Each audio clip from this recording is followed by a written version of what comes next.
Ich schaue in die Ferne, bis ans Ende der Welt.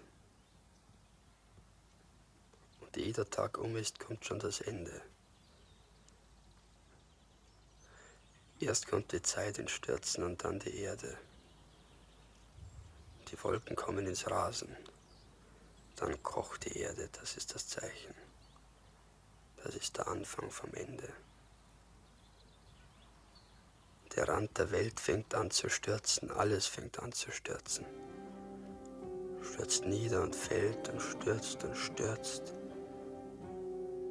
Ich schaue in das Stürzen hinein. Ich spüre einen Sog. Es zieht mich, es saugt mich hinunter. Ich beginne zu stürzen.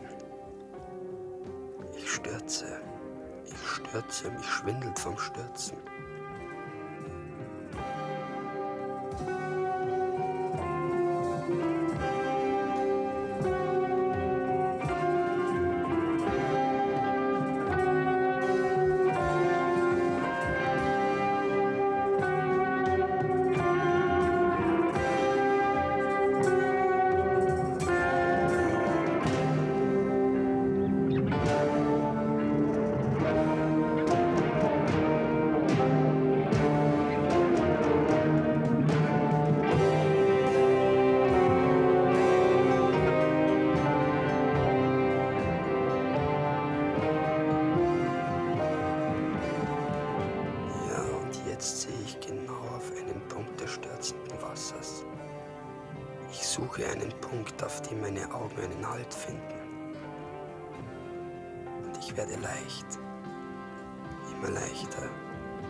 Und Fliegen hebt sich ein neues Land.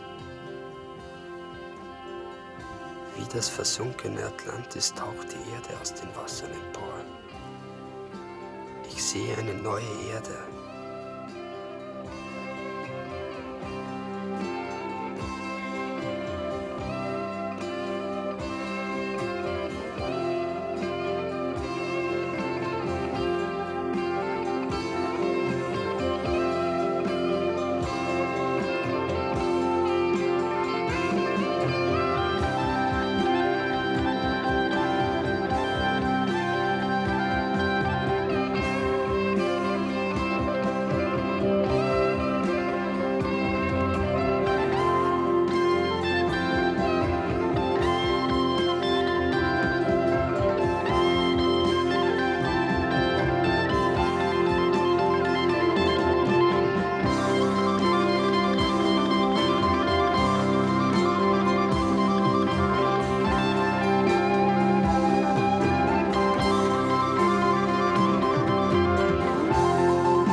Geht's her, traut's euch.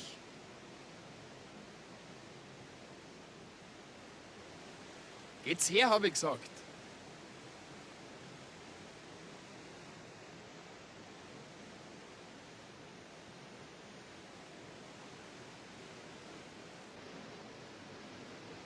Der Riese hat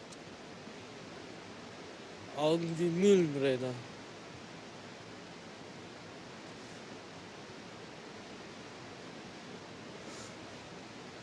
Finger aus Ästen.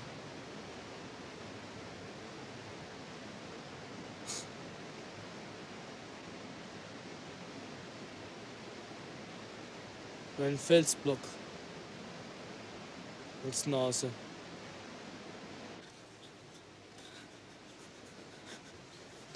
Das Dorf ist in Angst.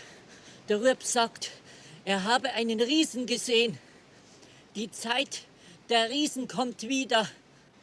Der Riese bricht die Baum, er schlägt unser Viech und reißt uns die Darm raus, wann er uns sieht. Er leckt uns das Hirn aus.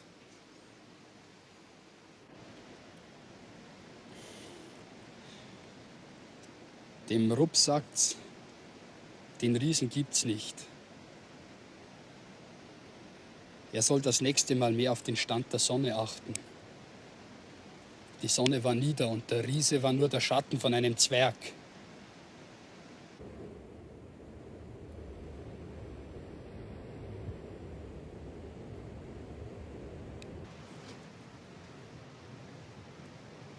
Wenn sich gar nichts ändert, dann glaubt ihr schon, es ist wie ein Glück.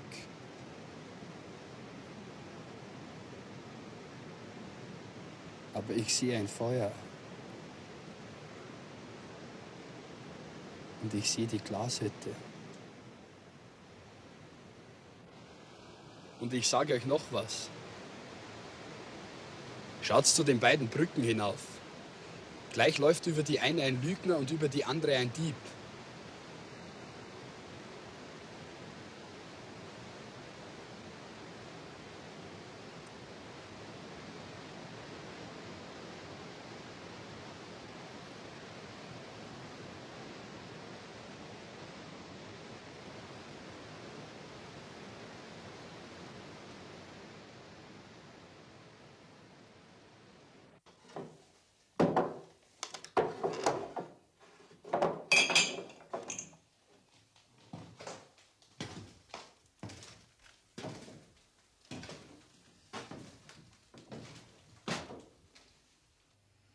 Bist morgen in Aschall?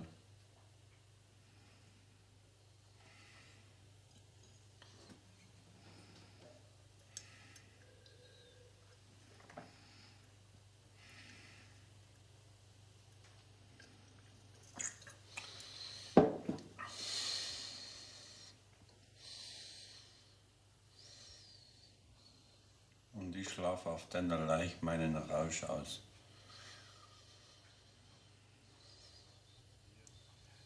Beert, Finger, Budi, noch wir.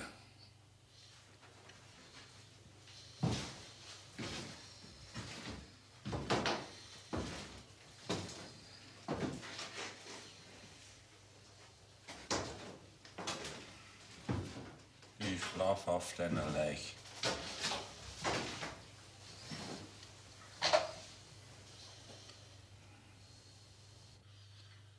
Der Hirs hat's gesagt, dass ich auf deiner Leich schlaf. Der Hirs schaut die Zukunft.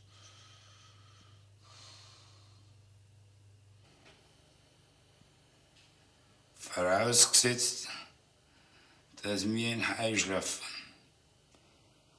Und dann müsstet ich als Erster auf die Dinn runterfallen. Und dann müsstest du auf mich drauffallen. Weil wenn du nicht weich fällst, dann bist du auch hin.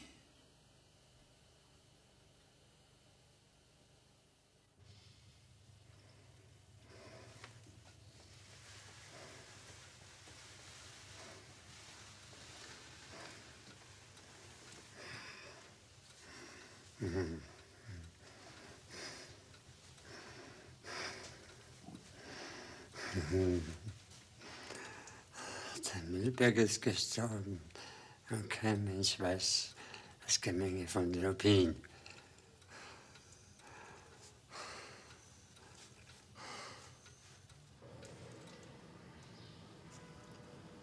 Schreiben hat er doch können.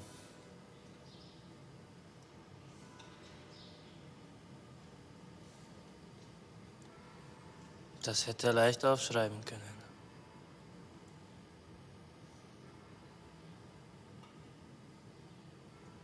Wie das Rubinglas gemacht wird. Hast du schon mal ein Wort geschrieben?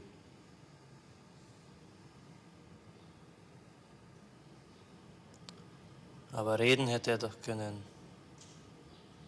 Der Mühlbeck.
Mein Gott. Das war das zweite Glas.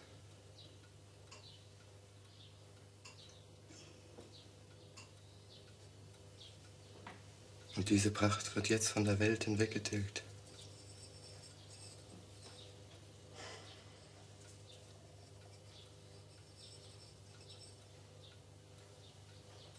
Was schützt mich jetzt vor den Unbilden des freien Weltalls?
Das traust du nicht.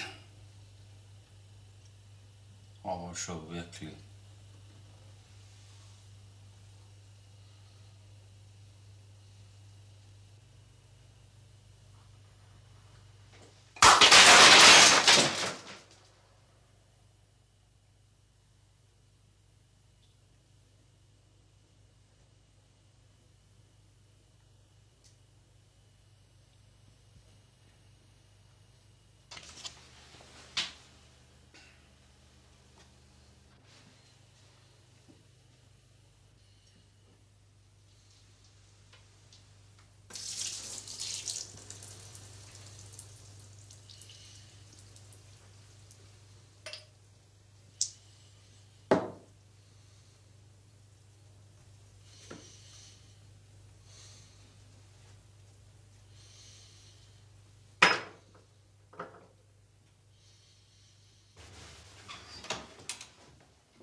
Vater, hast du Adalbert gesehen?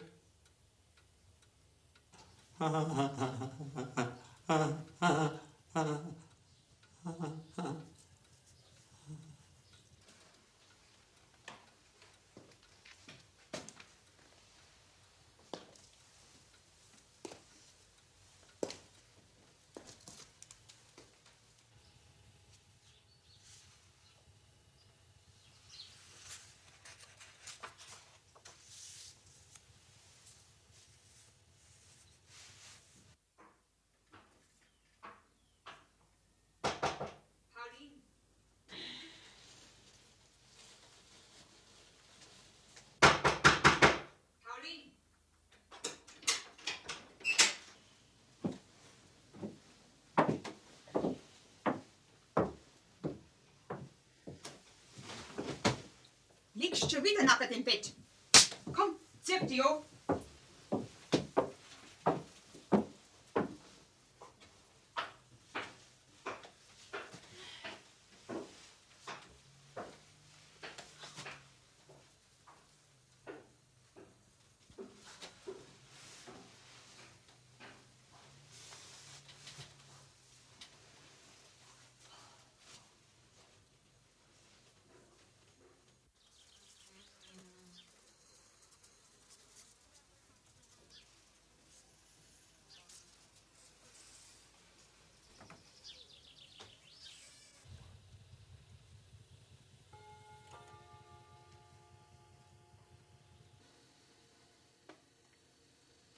Das Glas hat eine leicht zerbrechliche Seele.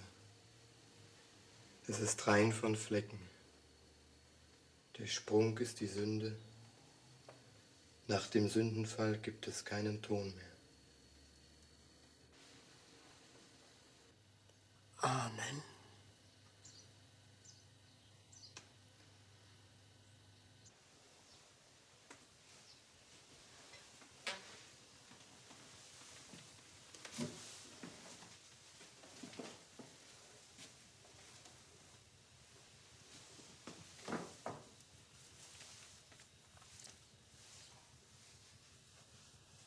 Wird die Zukunft im Untergang der Fabriken ebenso eine Notwendigkeit erkennen, wie uns die Burgen ein Zeichen notwendiger Wandlung sind?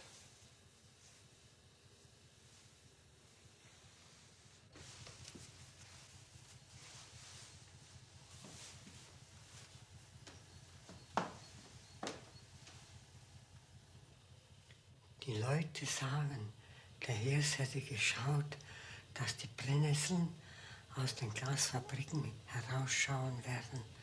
Die Holunderstauden werden sich nach der Gesellschaft der Menschen verzehren, heißt es. Der Rubin muss uns retten. Lasse das Mühlbeckhaus niederreißen und in allen Ritzen nach dem Geheimnis suchen. Das Erdreich, auf dem sein Haus gestanden, grabe man 3 Fuß tief aus. Denn der Mühlbeck könne sein Geheimnis vergraben haben. Das grüne Kanapee aus Paris, das er seiner Mutter Anna mir geschenkt, bringe man mir.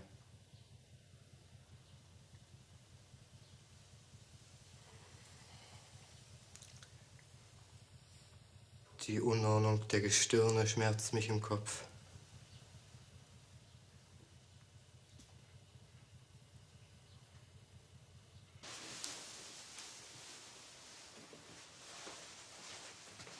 Der Hut.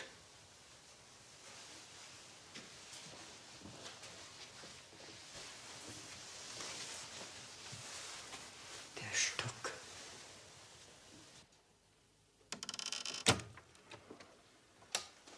Der gnädige Herr wünscht jetzt nicht zu frühstücken.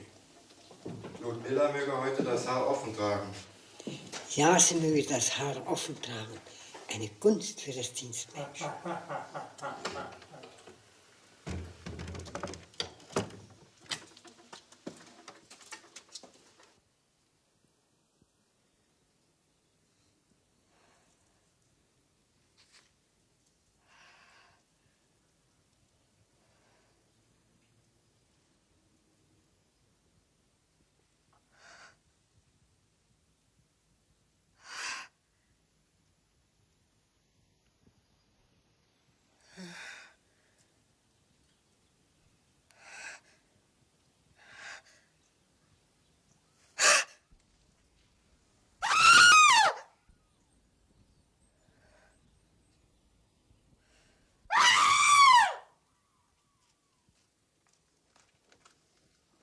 Was schreist denn so?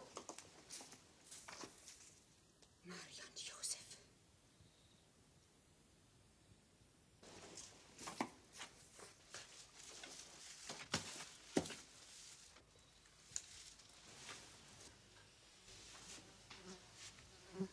Vater, der Glasmacher Giegel meint, er habe das Geheimnis vom Rubin. Das wäre der Tag zum Aufstehen. Nein, nein, ich bleibe mein Linsel. Ja, das ist Gott. Auseinanderfallen würde. Dein Rückgrat ist nicht morsch. Dein Rückgrat ist nicht morsch. Du wirst nicht auseinanderfallen wie ein Haufen Steine.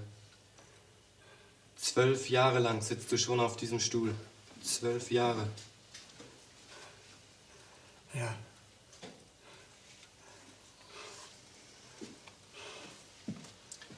Zwölf Jahre lang schon zeige ich dir deine Schuhe. 12 Jahre schon. 12 Jahre. Gut. Gut.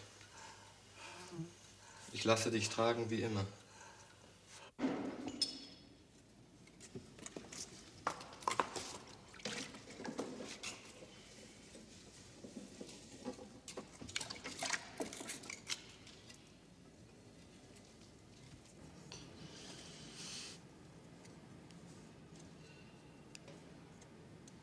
Irrt er sich nicht? Hat er wirklich Rubinglas? Ja.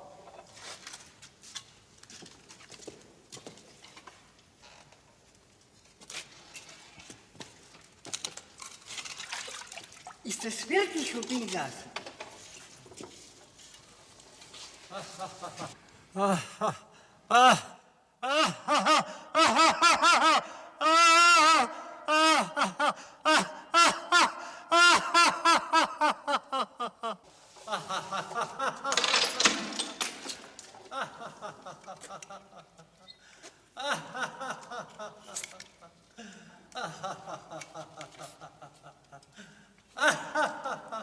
Und das soll Rubinglas sein? Dein Ort?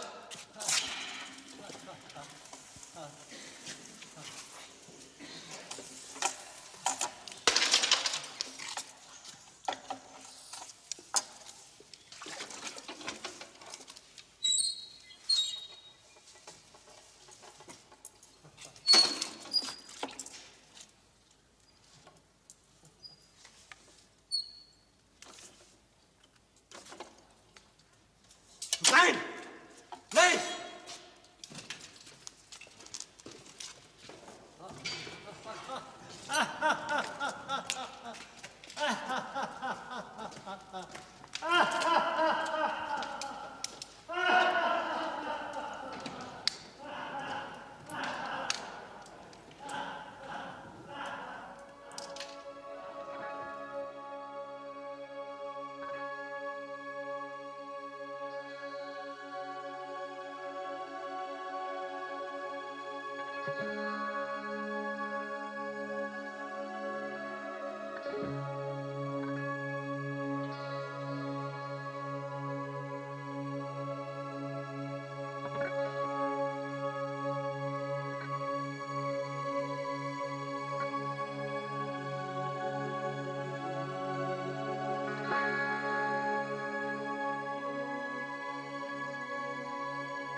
Ich weiß nicht, ob ich weg soll von hier. Drunten im Dorf geht der Wahnsinn herum. Der Hüttenherr will einen neuen Ofen bauen lassen. Aber die Ofensetzer bleiben aus.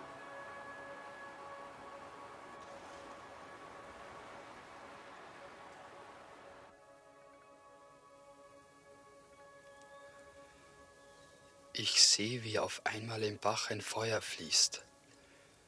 Und der Wind bringt's Feuer daher. Ich sehe, wie die Bäume brennen wie die Zündhölzl. Ich sehe, wie viele Menschen einen Hügel hinaufrennen.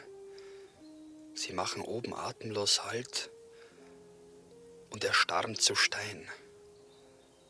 Einer neben dem anderen. Ein ganzer versteinerter Wald. Dann wird es finster und still.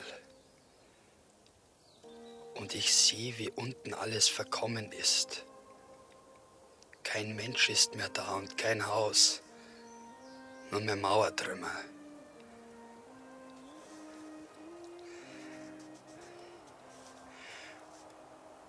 Ja, und dann sehe ich, wie drunten auf der Waldhausstraße einer rennt, mit einem brennenden Ast in der Hand und schreit: Bin ich wirklich noch der Letzte? Bin ich wirklich noch der Einzige?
Adalbert?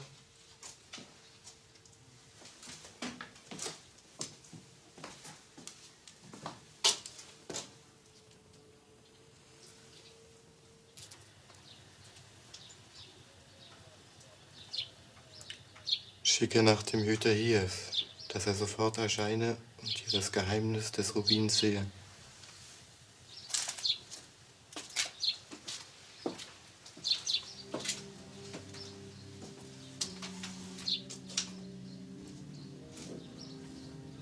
Und wenn wir den toten Mühlbeck wieder aus dem Grab ziehen müssen, dass der Hiers in dem Mühlbeck seinem Hirn lese.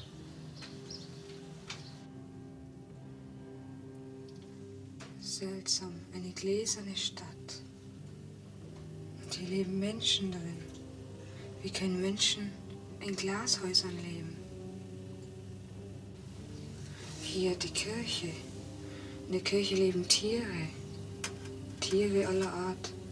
Hasen, Hühner, Rehe, Vögel, Kühe. Aber kein Mensch ist in der Kirche zu sehen. Die Straßen sind menschenleer. Alles ist bedeckt mit Schnee.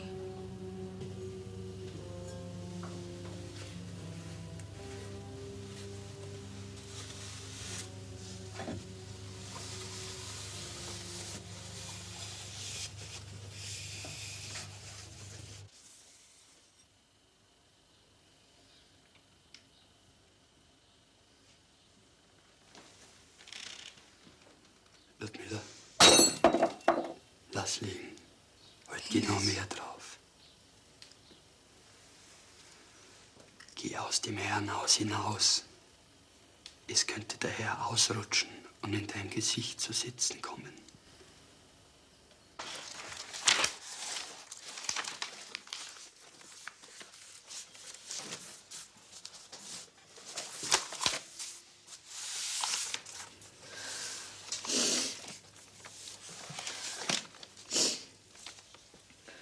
Was flennt sie?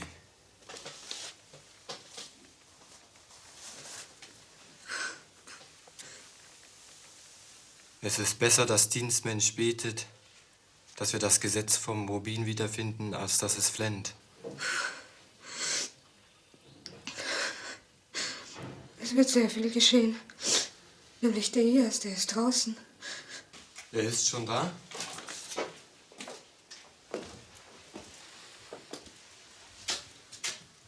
Er hat's gewusst. Er hat keinen Boten gebraucht. Der Herr möge gnädigst einen Jager schicken, damit er den Bären brennt.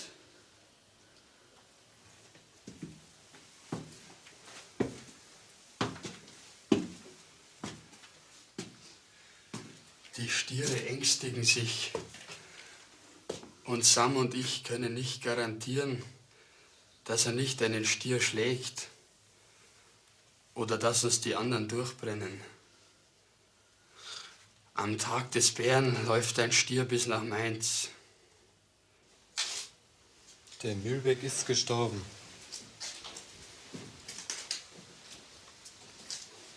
Er hat sein Geheimnis mit sich genommen.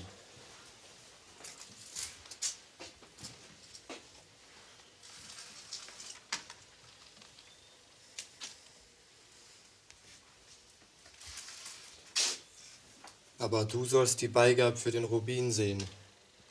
Der Mühlbeck hat uns sitzen lassen. Ich weiß ja nicht die Beigabe.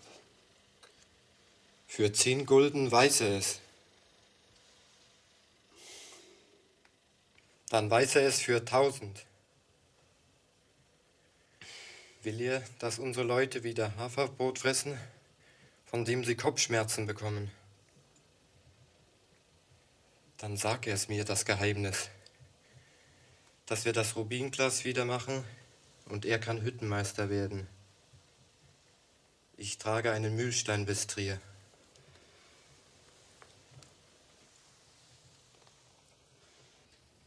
Ich bin nur wegen dem Jager da. Ich will den Rubin wieder. Ich will das rote Glas, versteht er? Ich brauche ein Glas, mein Blut zu fassen, sonst rinnt es mir davon.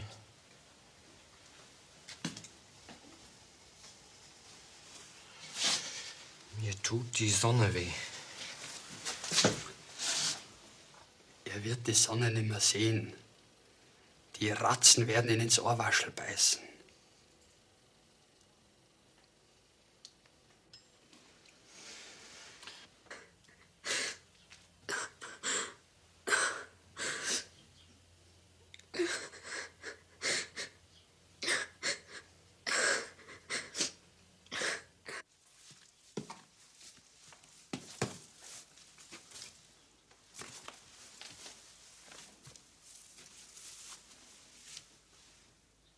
Der Woody ist hin.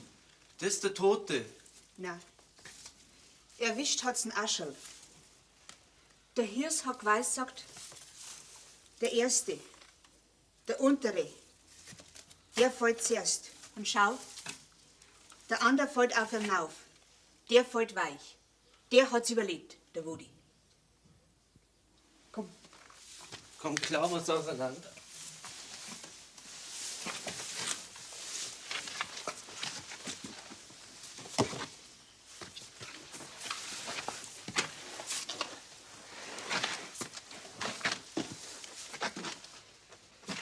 Von wem jetzt der Arm als erster runterfällt, das ist der Tote.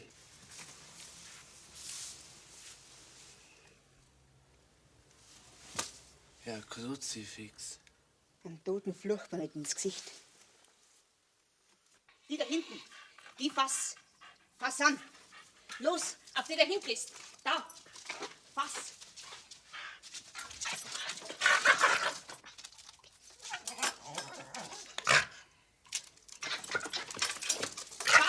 Fass.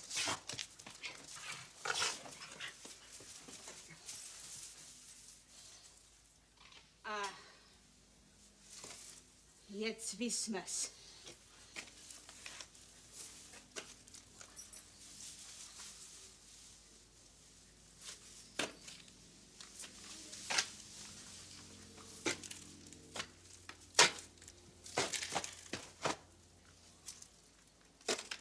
Was der Hirs sieht, das kommt.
Da bin ich. Yes, der Toni.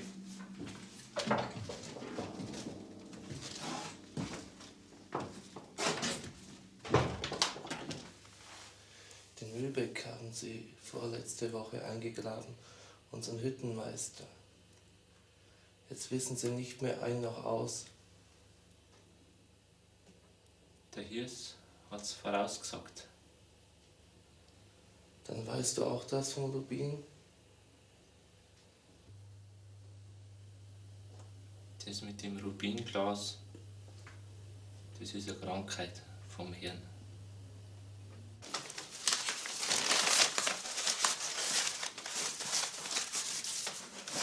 Rubinglas.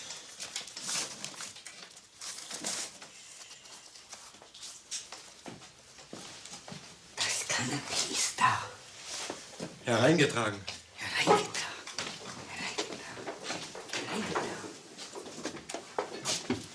Hereingetragen.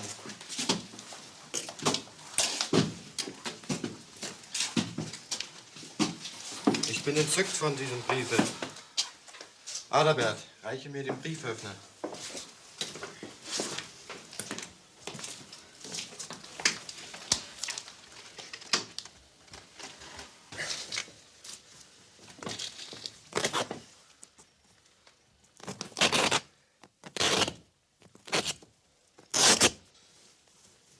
Wir werden diese Nachricht lesen. Kann er das entziffern?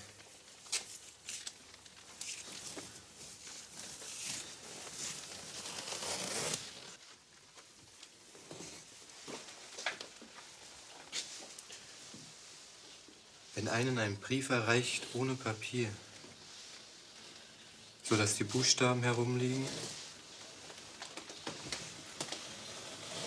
dann ist das eher zum Nachdenken.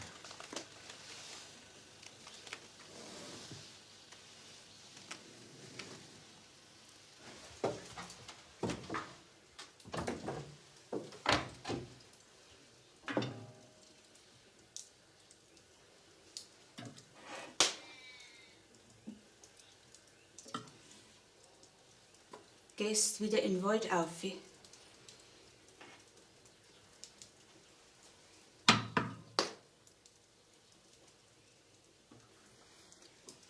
Warte, ich brauch's nicht. Ich sehe, dass ich erst wieder wegkomme, wenn der Schnee liegt.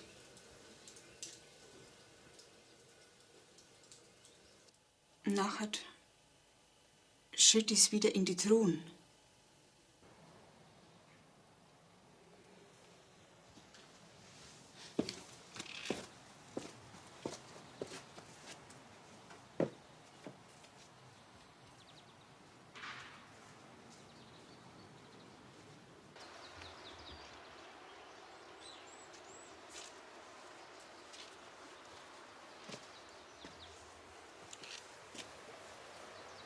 Hier ist der Mann gestorben.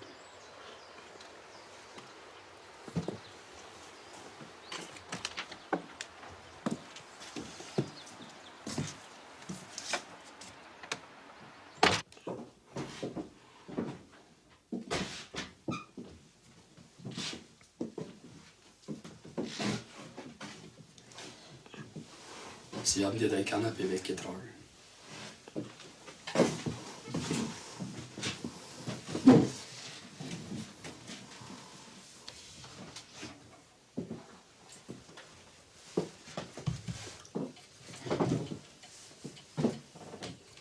Und da ist er immer gesessen.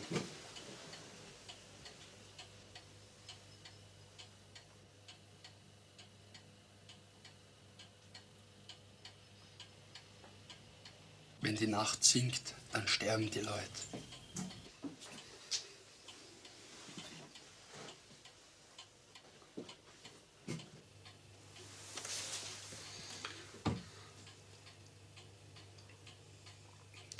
Untertags regnet es jetzt viel. Und trotzdem vertrocknet das Land.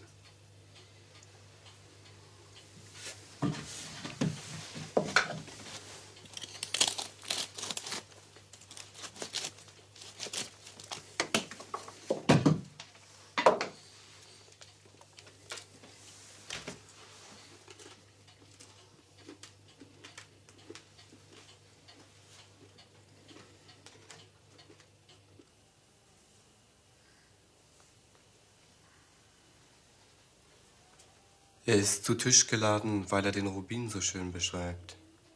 Sprich er. Ich kann nicht genug davon hören.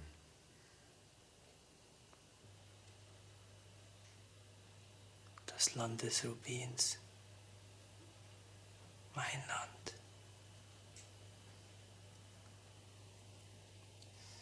Und alle Menschen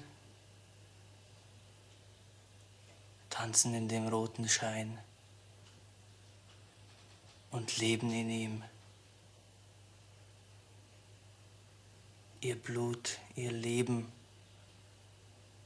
alles ist in dem Glas, in dem Rot, in der Farbe. Dieses Land ist das Einzige. Alles ist in diesem Land und alles ist Rubin.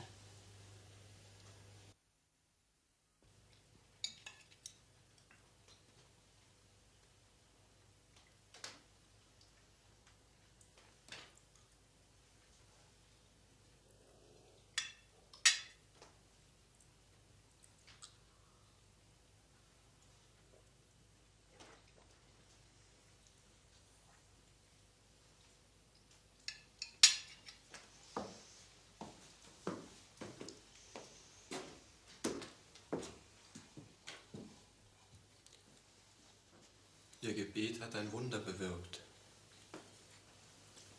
Ich weiß seit einer Stunde etwas, was ich noch nie gewusst habe. An alle Glashütten kann ich mein Geheimnis verkaufen. Zerbrich so viel du kannst.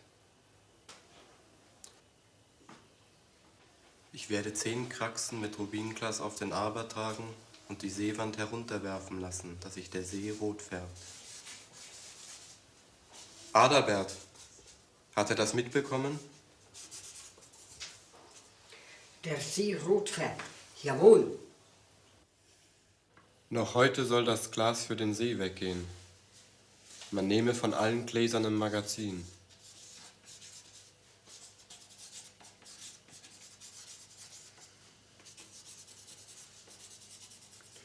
Und noch etwas. Noch heute stopfe man das Gras ins Kanapee und nähe das Polster. Und bringe der Annemil das Kanapee und 10 Gulden zur Entschädigung. Und man überbringe ihr, dass ich ihren toten Mühlbeck nicht länger zum Teufel wünsche. Er möge von einem Schwarm Engel umgeben sein.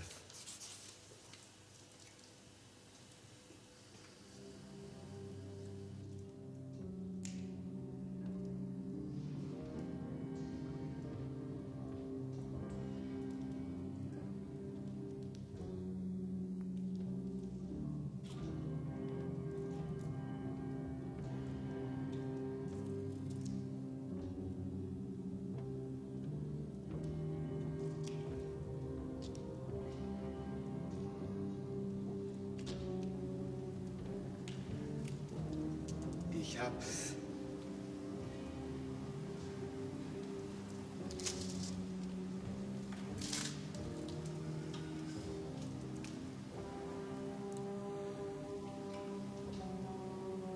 Hier ist da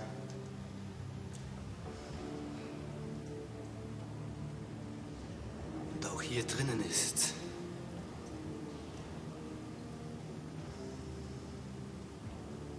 und hier.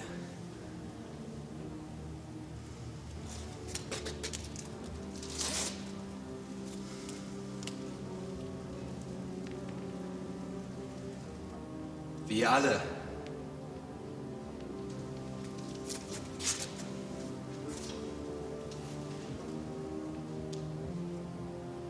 Ich habe schon nach den Ofensetzern von Blößberg gesandt.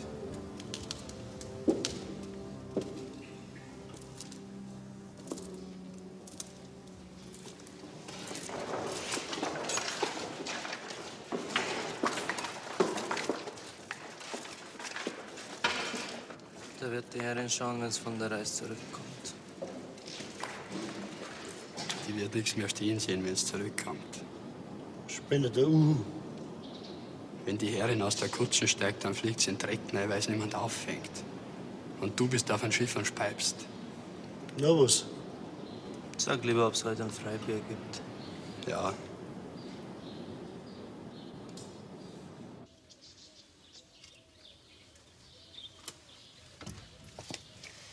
Der Herr stimmt nicht mehr. In der Hütte ist ein Sparrifankerl gewesen. 10 Männer hat er mit Gläsern in den Kraxen in den Wald geschickt. Aber die sind nicht so dumm und schmeißen das wertvolle Glas in den See. Die schmuggeln es über die Grenze und verkaufen es. Ludmilla, geh weg von hier, bevor er von dir was will. Ludmilla, mach dich schön bis um 5. Der Herren ist eine Gesellschaft. Yes. Ich muss für Musik sorgen. Auf der Pferdeweide wird gleich einer sitzen, der kann Drehleier spielen. Zur Drehleier aber müsste ich singen. In der Schenke sitzt der Harpfentone. Sag ihm, dass er kommen soll. Es wird nicht sein Schaden sein.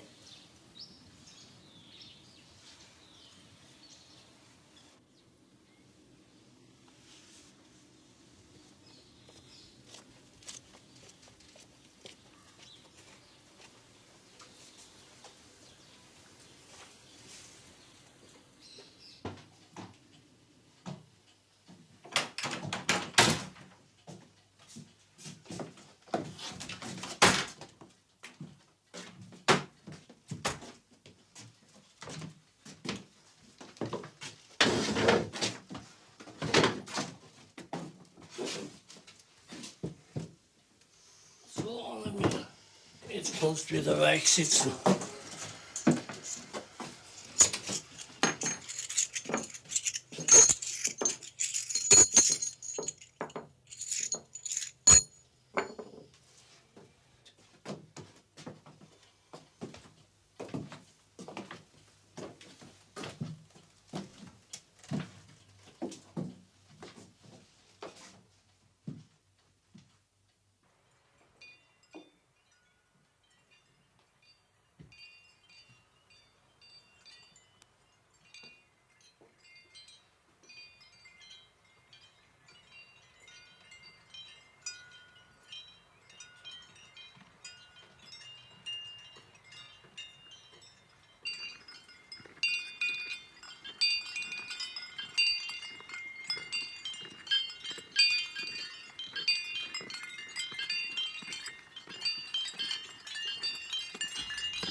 Die Nacht lässt sich Zeit. Heute kommt sie ganz langsam. Sie kriecht in die Winkel vom Dorf und die Leute drängen sich leise im Stall mit den Tieren zusammen. In der Glashütten, da arbeiten sie wieder gegen die Angst an, weil sie wissen, ihre Arbeit ist umsonst. Ich hab's ihnen gesagt, in der Nacht brennt die Hütten. Aber wie im Schlaf, so sicher gehen die Leute in ihr Unglück mit offenen Augen.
Ja, und dann?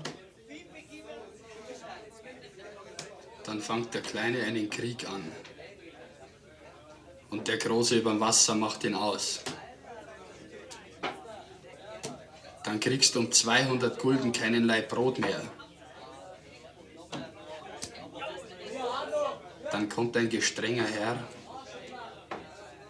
der zieht den Leuten das Hemd über den Kopf und die Haut dazu. Nach dem Krieg meinst du, es ist eine Ruhe. Es ist aber keine.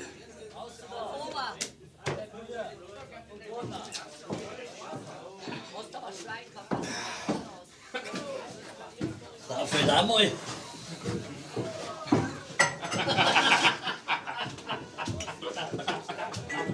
Der Arschall geht mal ab. Ja, ist denn nicht der Druck?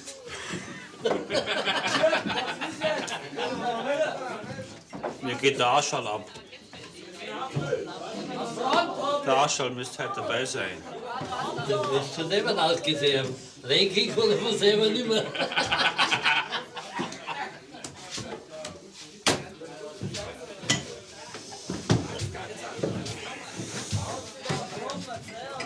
Bringt mal einen Arschall.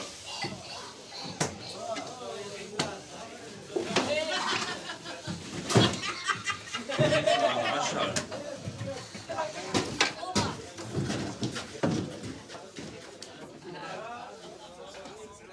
Wenn ich da alles glaub, aber das glaube ich da nicht. Glaub's oder glaub's nicht, das ist deine Sache. Ich sag nur, was ich sehe, ob's eintrifft, weiß ich nicht. Ja, und dann?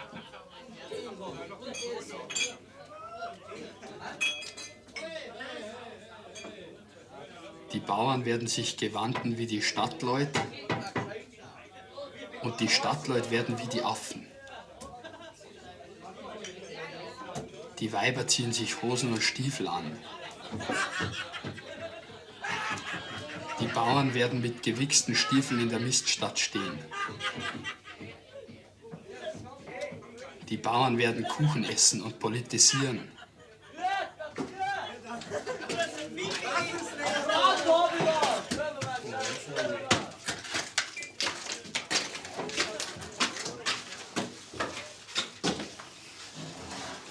Spielt ja aus.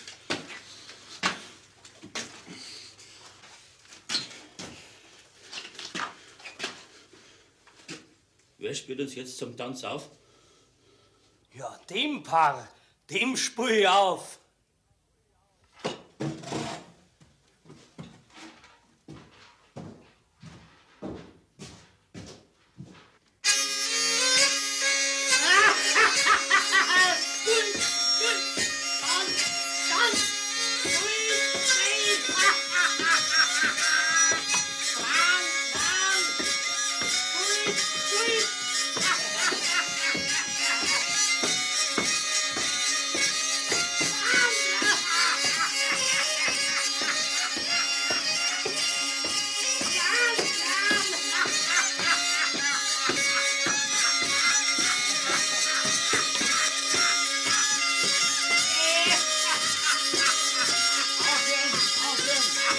Lass doch da in seine Ruhe. Der spielt weiter! Ja!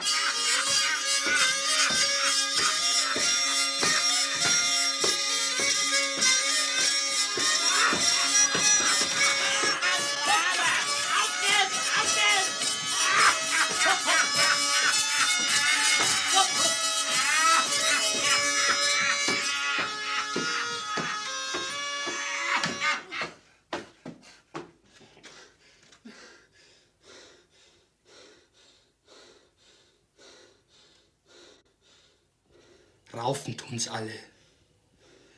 In jedem Haus ist ein Krieg. Kein Mensch wird mehr den anderen mögen. Die reichen und die feinen Leute werden umgebracht. Wer feine Hände hat, wird totgeschlagen. Die Bauern werden ihre Häuser mit einem hohen Zaun einzäunen und aus dem Fenster auf die Stadtleute schießen. Die Stadtleute werden betteln, lass mich ackern, aber sie werden umgebracht. Kein Mensch wird mehr den anderen mögen. Wenn zwei auf einer Bank hocken und der eine sagt, druck ein wenig und der andere tut's nicht, so ist das sein Tod. Das ist die Zeit vom Bänke abräumen.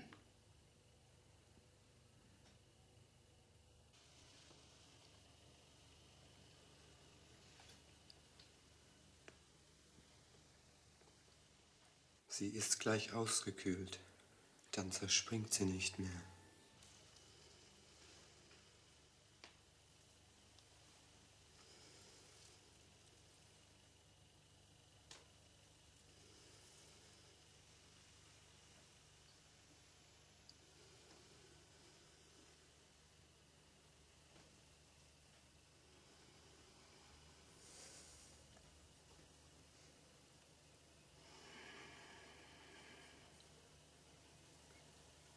Das ist das reine Gemenge.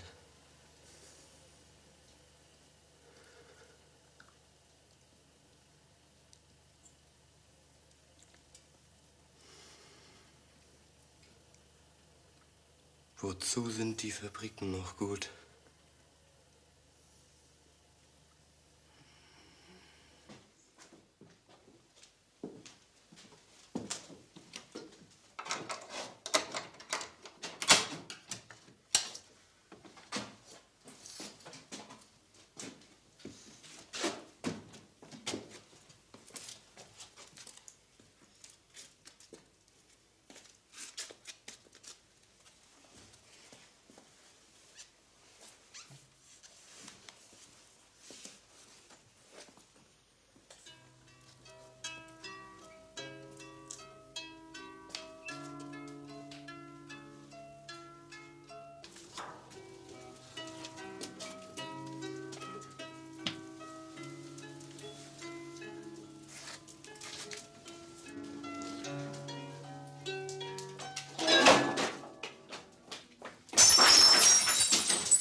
Ja, zum Hirs hinten, da ist ein Platz hinten.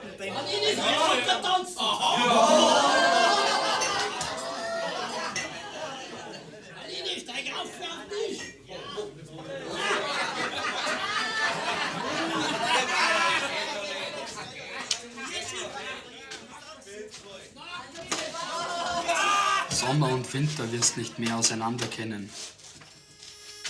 Jeder Mensch wird einen anderen Kopf haben und der Wald wird licht wie dem Bettelmann sein Rock. Die Kleinen werden wieder groß. Wenn die Rotjankerl kommen mit ihren roten Jankerln, dann musst davonlaufen, so schnellst kannst und schauen, dass du einen Laib Brot mitnehmen kannst. Wer beim Laufen 3 Laib Brot dabei hat und einen verliert, darf sich nicht bücken. Auch wenn du den zweiten Laib verlierst, so sollst du den hinterlassen, weil es so pressiert und du kannst auch mit einem Laib durchhalten, weil es nicht lange dauert. Die wenigen, die es überleben, müssen einen eisernen Kopf haben. Die Leute werden krank, aber kein Mensch kann ihnen helfen. Die, die es überleben, werden sich zusammentun und mit Bruder und Schwester grüßen. Sehr gut, alles ober. Dass wir was sehen.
Sprint müsste ich dabei sein. Wo sind meine Schuhe?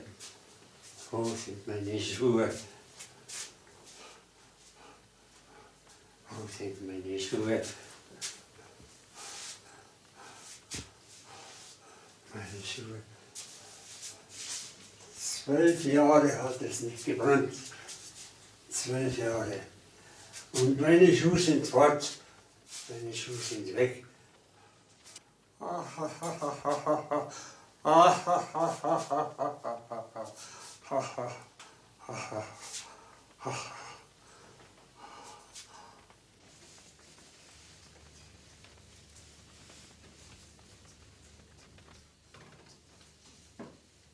Die Leute richten sich ein, als ob sie nicht mehr weg wollten von der Welt. Aber über Nacht geht das große Weltabräumen los.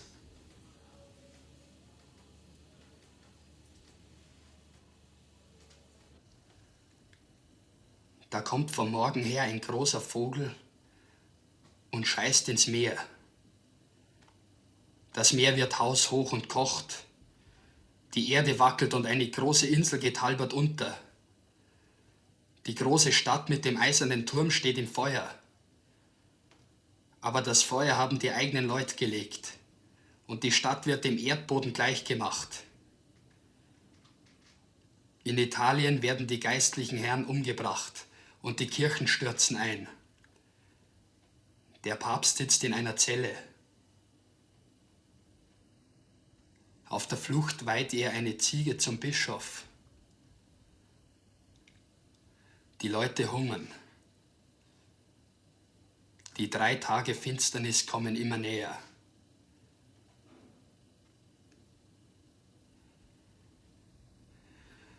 Dort, wo das schwarze Kastel hinfällt, entsteht ein grüner und ein gelber Staub.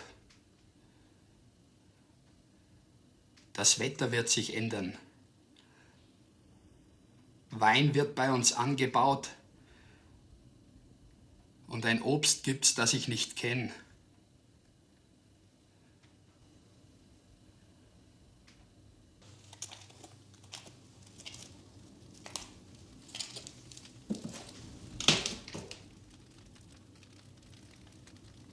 Ludmilla.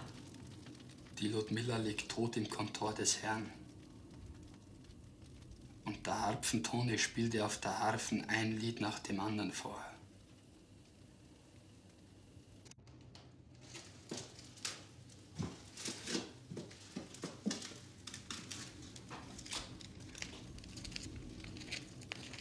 Ludmilla.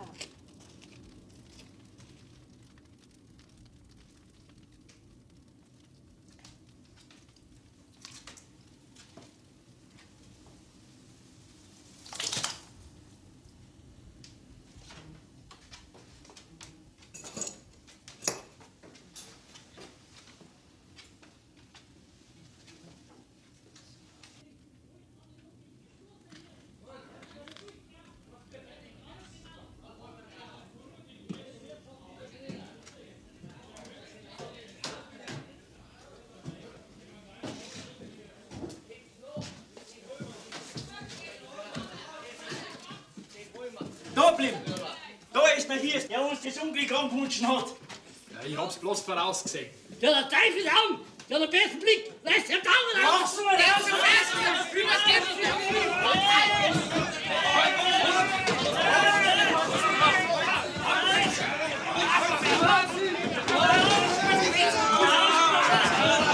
Aufs Gericht, auf! Einsperrt, Kerl, der Kerl! Hinaus damit!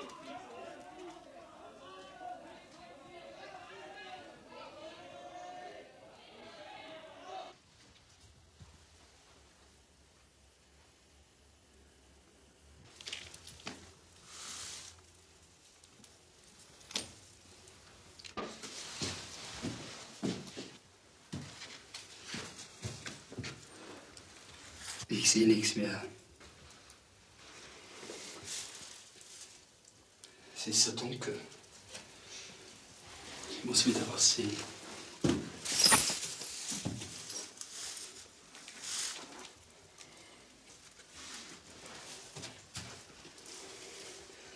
Ich Ich muss in den Wald. Ich muss in den Wald.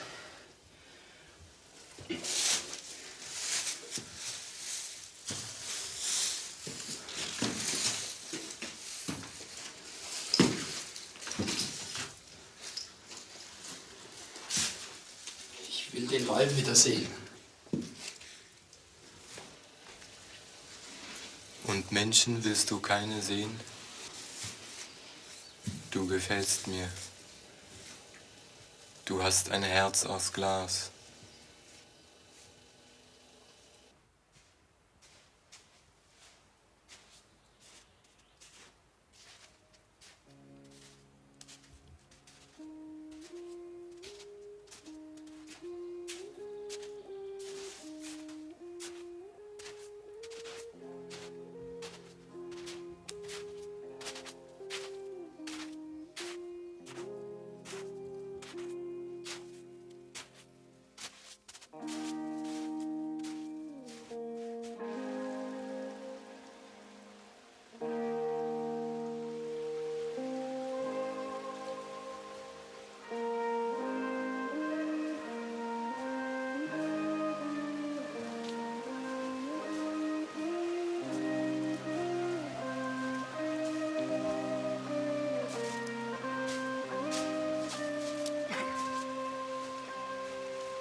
So, und jetzt am Bärenbraten.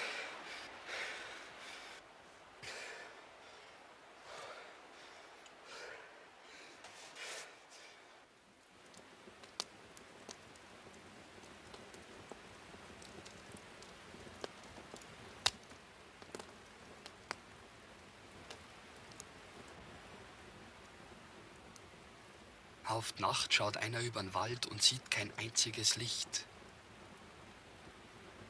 Wenn er im Zwielicht eine Wacholderstaudel stehen sieht, dann rennt er drauf zu, um zu sehen, ob es nicht ein Mensch ist. So wenig gibt's nur noch. Im Wald krähen die Gockerl, aber die Leute sind hin.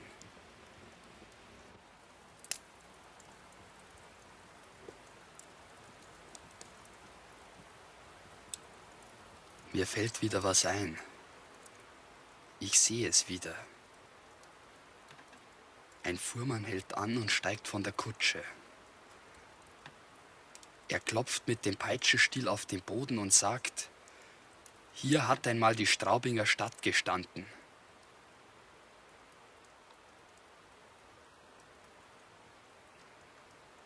Und jetzt sehe ich die Felseninsel wieder.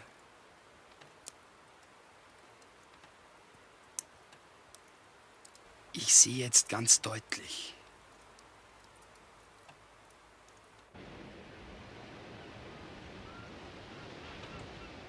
Da liegt eine Felseninsel weit draußen im Meer und eine kleinere zweite. Sie liegen am letzten Rand der bewohnten Welt. Auf der einen Insel leben seit Jahrhunderten schon ein paar wenige vergessene Menschen. Und weil sie so am letzten Rand der bewohnten Welt wohnen, ist bis zu ihnen noch nicht die Kunde vorgedrungen, dass die Erde rund ist. Bei ihnen hat sich noch immer der Glaube gehalten, dass die Erde flach ist und dass der Ozean weit draußen in einem gähnenden Abgrund endet.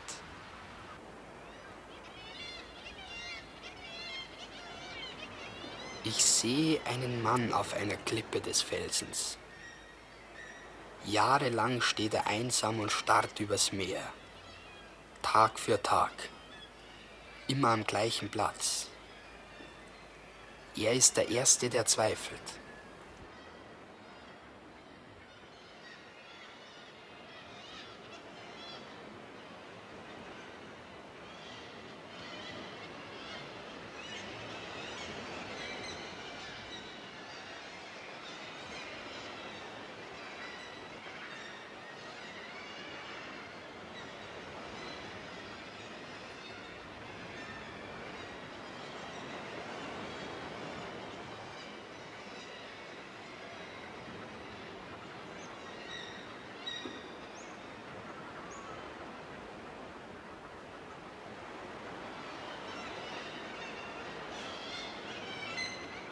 Dann, nach Jahren, gesellen sich 3 weitere Männer hinzu.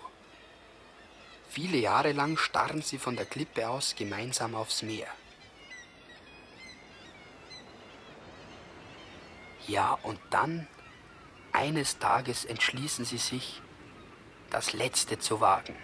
Sie wollen zur Grenze der Welt, um zu sehen, ob da wirklich ein Abgrund ist. Zu ihrem Abschied spielen Musikanten.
Ja, und dann brechen sie auf.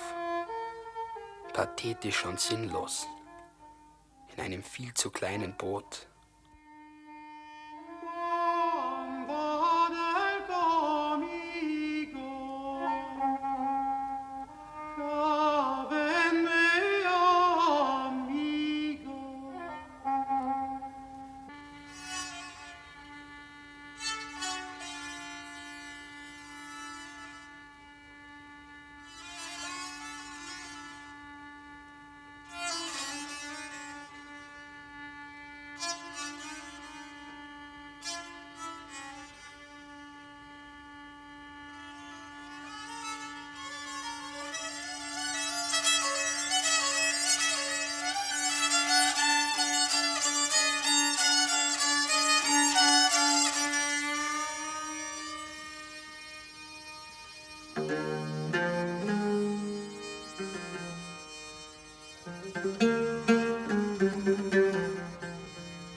Mann